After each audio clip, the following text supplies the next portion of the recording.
the Martha Karua Raila Odinga ticket.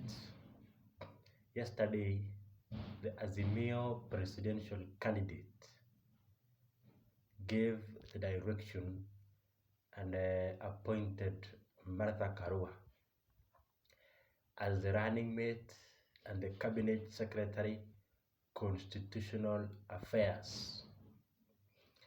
Now, first, when Uhuru Kenyatta came out blatantly to chair the Azimio Council coalition, he had his own interest, where he gave an instruction: the running mate must come from the mountain so that they can own 50% of the government.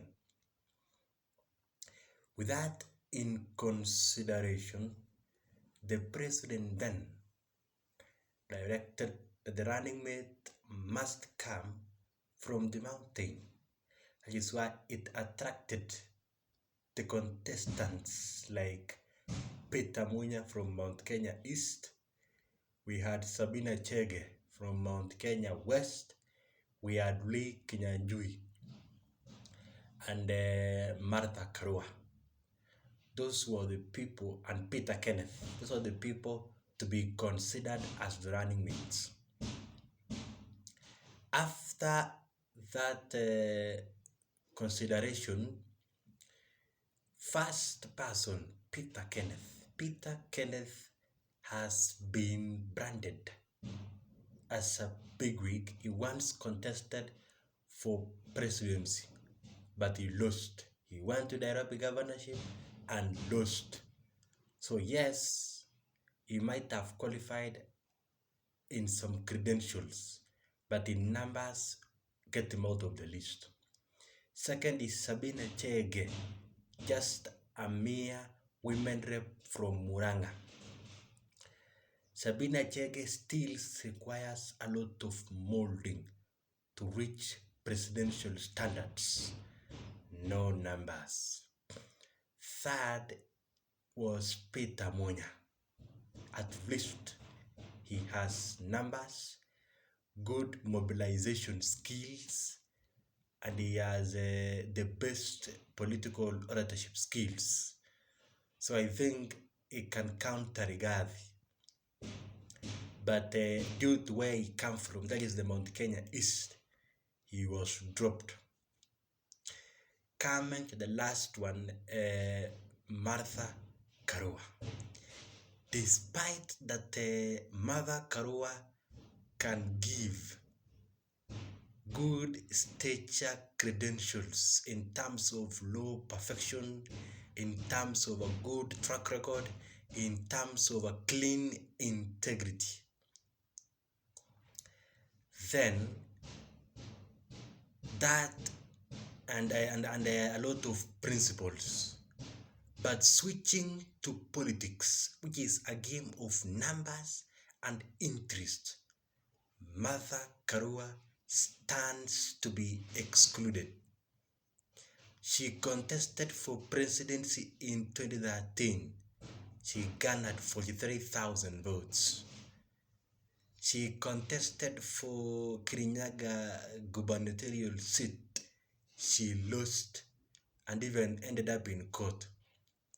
Now tell me, if you cannot win a governorship of your area, how then will you come and convince me that you can mobilize over 5.2 million votes of the vote-rich Mount Kenya region and forward them to Raila Odinga? That cannot happen. Basing on the fact that it is a game of numbers, a lesson learned from how Moi was selecting his vice presidents. Now, the other thing is that the deputy president has would or established strong and unshakable inroads in the mountain since 2018. That is why when Baba came along and said they wanted to climb the mountain, he was defeated because the mountain had its own owner. He had been popular, ranked the most popular candidate in the mountain. So even Baba himself was defeated to climb the so-called Mount Kenya. So the votes that are supposed to be directed to William Ruto in Mount Kenya are intact.